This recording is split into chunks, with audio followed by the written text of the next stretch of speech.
Eh, Soy el estudiante Joan Orozco Ramírez de la Universidad Militar Nueva Granada del programa de Ingeniería Mecatrónica.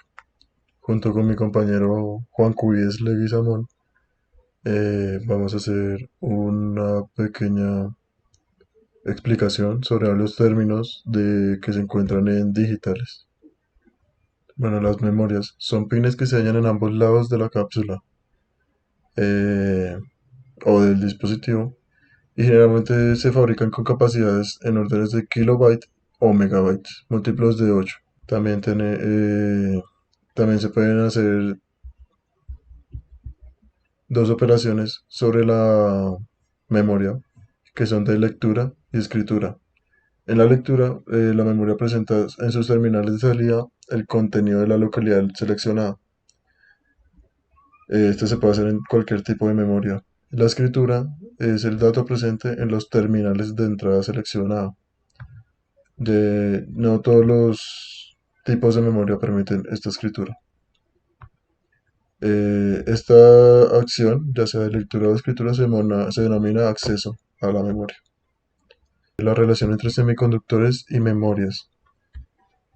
Bueno, ya describimos qué es una memoria y la memoria de semiconductor es un dispositivo digital de almacenamiento de datos. Se usa por lo general en la memoria de un computador y es implementado con dispositivos electrónicos semiconductores en un circuito integrado. Estos pueden ser materiales semiconductores tales como silicio. Pasamos a ver la definición de términos, en este caso registro. Son los dispositivos digitales donde se almacena temporalmente un dato. Así como se puede ver en el siguiente diagrama, que está conformado por varios flip-flops que dan salidas en paralelo y salida en serie. Y son controlados por flanco de subida o bajada de un reloj. Primero, para describir qué es un byte, hay que describir qué es un bit, que es la abreviación de binary digit, la cual en términos técnicos es la menor unidad de información de una computadora. Esta puede ser un valor, ya sea cero o uno, que puede ser interpretado como positivo o negativo o depende de cómo lo se use. Varios bits combinados dan origen a otras unidades tales como byte, mega, giga y tera. Aquí se puede ver en la imagen cómo se almacena un byte en una celda. Y esta celda varias celdas conforman una cápsula que se denomina como byte, o dependiendo del tipo de unidad que se esté usando. La celda es la intersección de una fila y una columna, como vimos en la imagen anterior, donde se pueden introducir modelos numéricos y utilizarlo todas las veces que sea necesario. En este caso es por cuestión de qué tanto tiempo se está almacenado ese dato en esa celda. La dirección de memoria es un formato que se usa para localizar bytes de memoria con un programa informático o un dispositivo hardware que accede o almacena datos para su posterior utilización. Ya podemos ver cómo son las direcciones de memoria y cada uno está en una celda.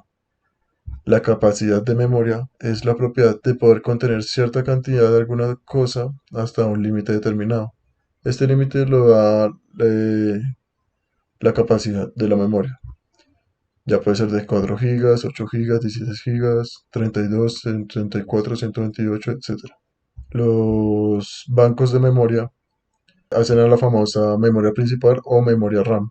Según la cantidad de memoria RAM que tengamos, será la velocidad con la que trabajemos en nuestro equipo. Hay varios bueno, los que conforman los bancos de memoria son la SIMM, la DIMM y la DDR. Las operaciones de lectura y escritura, como ya mencionamos anteriormente, la palabra binaria almacenada es una localidad específica de la memoria es captada y después transferida a otro dispositivo. La escritura es la operación por medio de la cual se coloca una nueva palabra en cierta localidad de la memoria. Como se puede ver en la siguiente imagen, la dirección es una entrada, los datos de escritura son entradas y los de lectura son salidas. Los cachés L1 y L2, bueno, la L1 es son la configuración más rápida porque se encuentra mucho más cerca de los núcleos. Almacena datos que inmediatamente van a ser usados por el computador o dispositivo.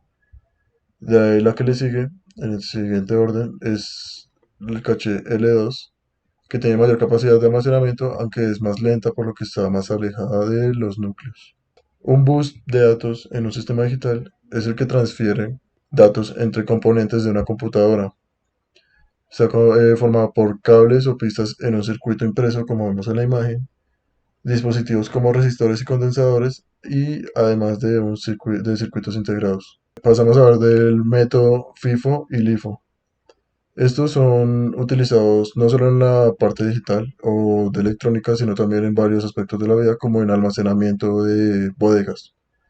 El método FIFO, pues como quieren decir sus siglas en inglés, es First In, First Out, que traduciría primero en entrar, primero en salir.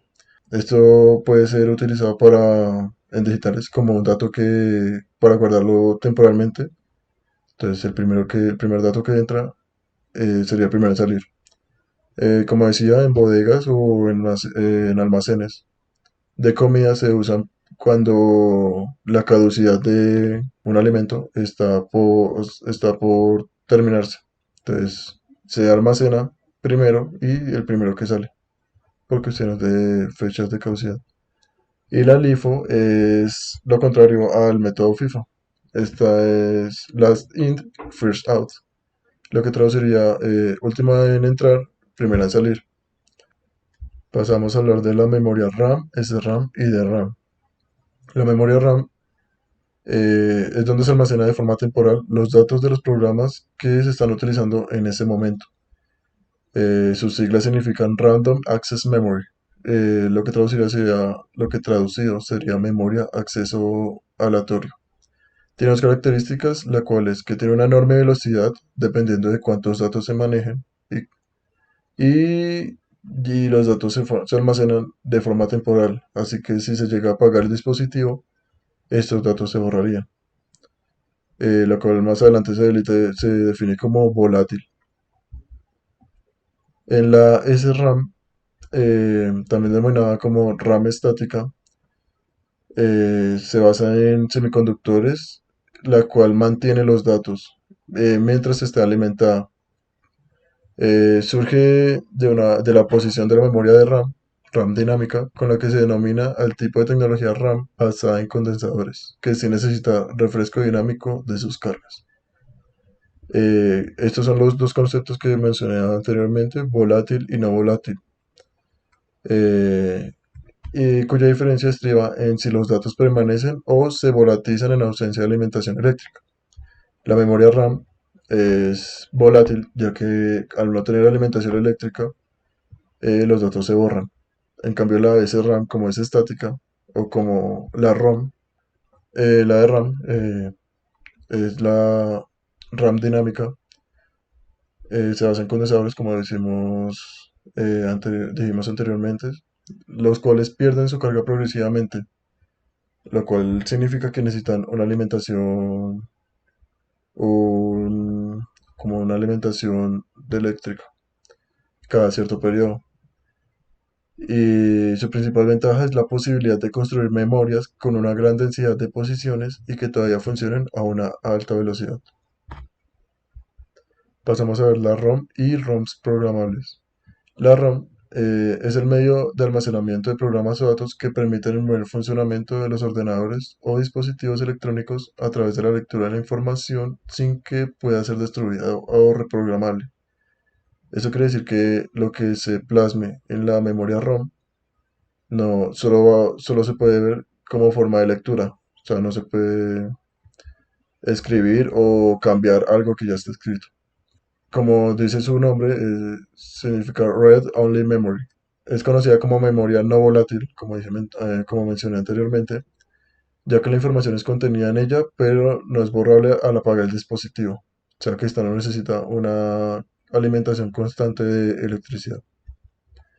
La RAM programable, también conocida como PROM, Es una memoria digital donde el valor de cada bit depende del estado de un fusible o antifusible, que puede ser quemado una sola vez. O sea que solo se puede reprogramar o programar una sola vez.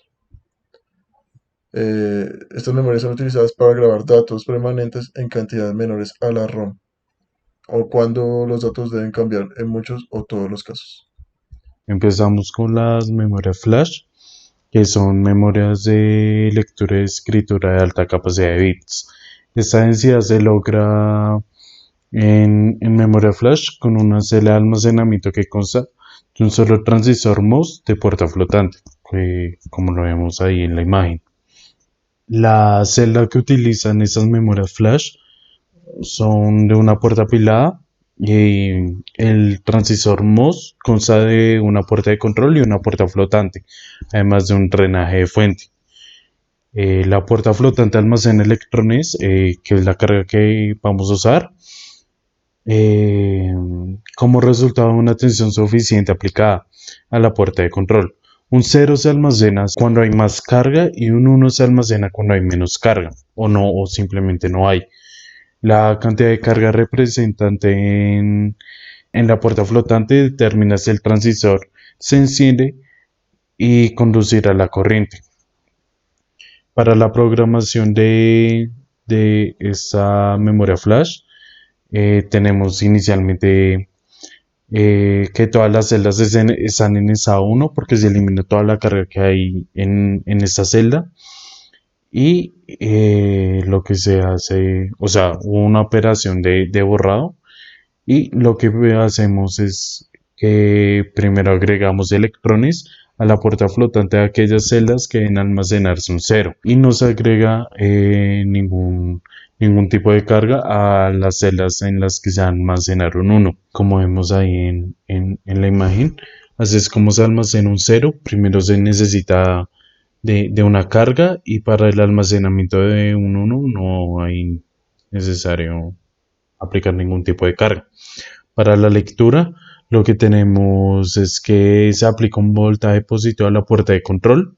La cantidad de carga presente en la puerta flotante de una celda determina si el voltaje aplicado a la puerta de control activará o no activará el transistor.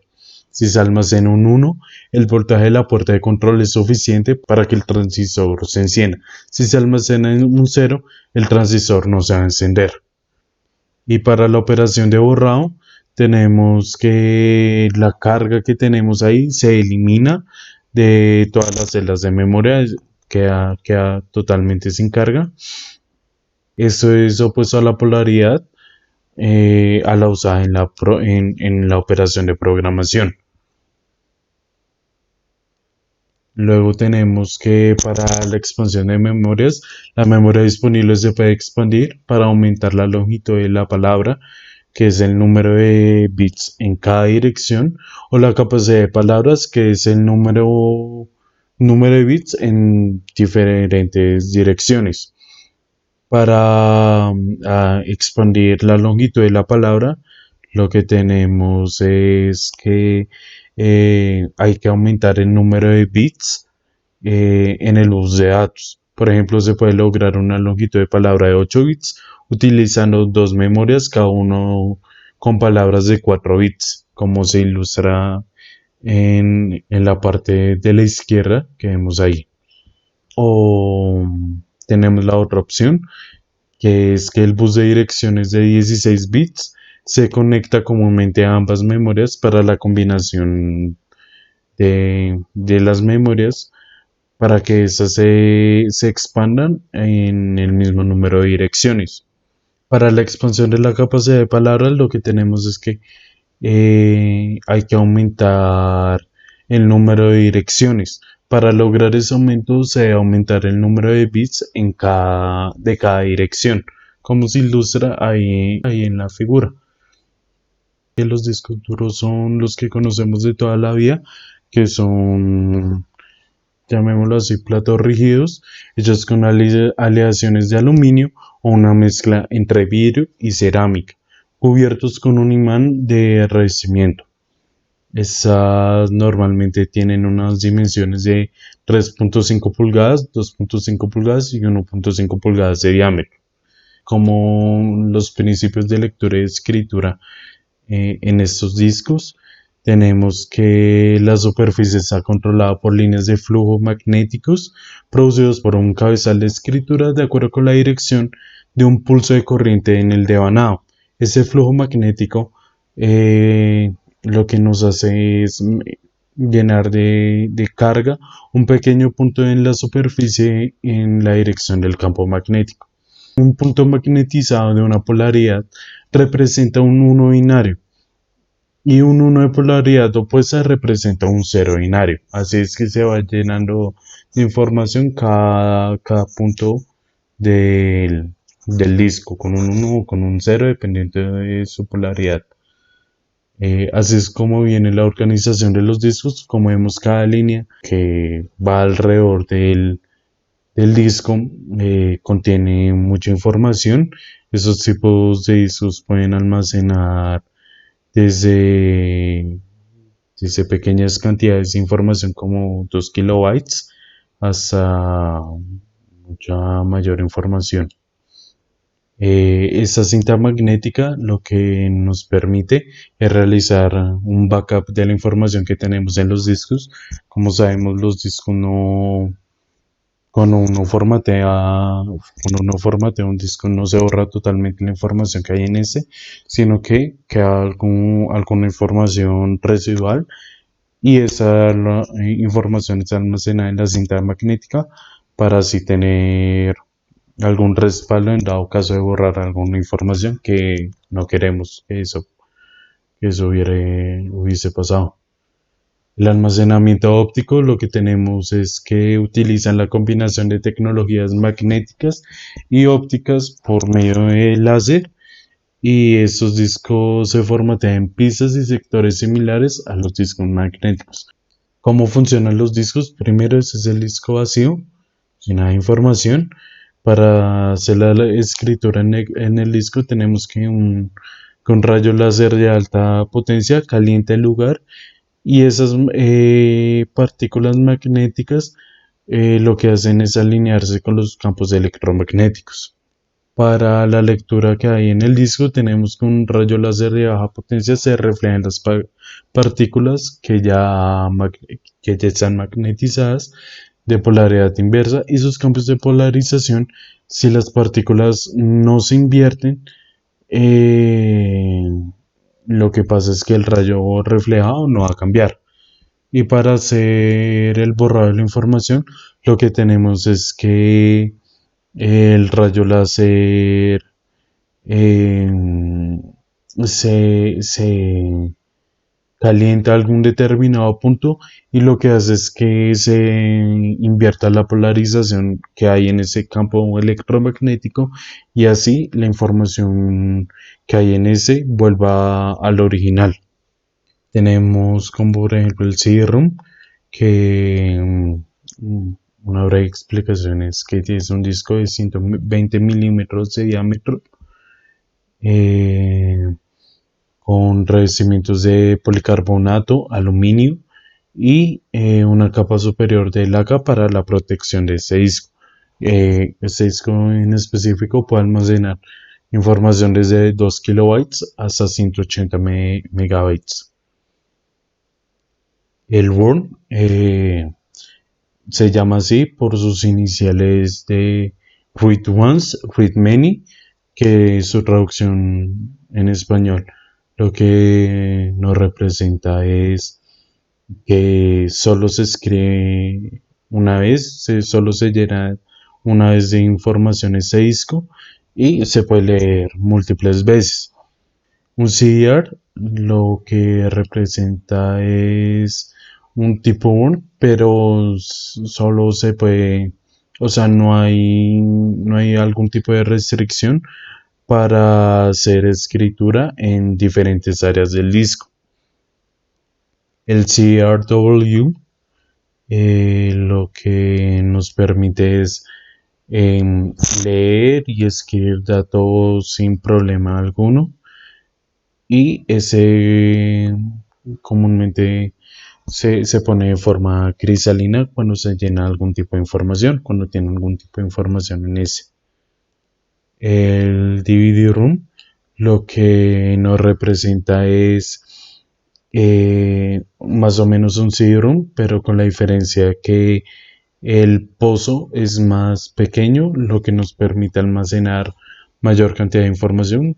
Eh, Como sabemos, ese tipo de video se utiliza para grabar, para almacenar algún tipo de video y ese formato MP4 pesa mucho más que algún formato MP3, que es el que más o menos se almacena en un CD normal.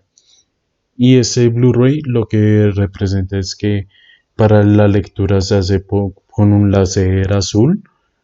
Es por eso que este láser nos permite hacer una lectura más rápida de la información que se encuentra en el disco. Y por eso tiene ese nombre. El almacenamiento en la nube, tenemos que es un sistema mantenido por un tercero que nos permite almacenar datos de forma remota a la que se puede almacenar a través de Internet. Estos datos se pueden eh, almacenar desde cualquier dispositivo, ya sea tablet, celular, computador, etcétera.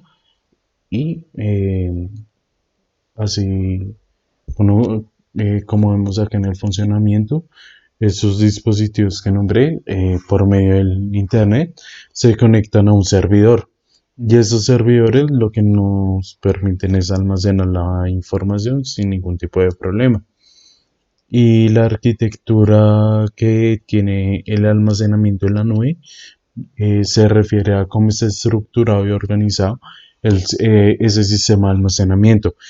El propósito principal de la arquitectura es brindar el servicio de almacenamiento de datos de una manera en específica. Esas arquitecturas varían, pero generalmente la mayoría consisten en, como vemos ahí, en un front-end, que es un punto de acceso, y llegan hasta o sea, pasan por un control, y ese control pasa a un back-end, que es donde finalmente se almacena la información. La jerarquía de memorias es más o menos el proceso que se utiliza para almacenar unos datos desde el dispositivo. Y esa jerarquía, esa arquitectura de memorias se representa más o menos en ese esquema que tengo ahí, que primero está el procesador, luego van los registros, luego la memoria caché, luego la memoria principal y de eso pasa al disco duro o a un almacenamiento auxiliar. La velocidad con la que se transfieren esos datos depende de la velocidad del procesador, como el tiempo que lleve en acceder a esos datos que vamos a almacenar. La jerarquía de memoria es la disposición de varios elementos de memoria dentro de la arquitectura de la computadora para maximizar la velocidad del procesamiento y minimizar así el costo. Eso, la memoria se puede clasificar según la distancia del procesador en términos de la cantidad de ciclos de la máquina o el tiempo de acceso necesario para obtener los datos que van a ser almacenados. Esa distancia se mide en tiempo y no es la distancia física que hay entre algún componente u otro, ya sea de algún computador o celular, sino que es más bien como el tiempo que se demora en procesar todos esos datos. Y eso sería todo. Espero que esta información haya sido de su agrado y muchas gracias.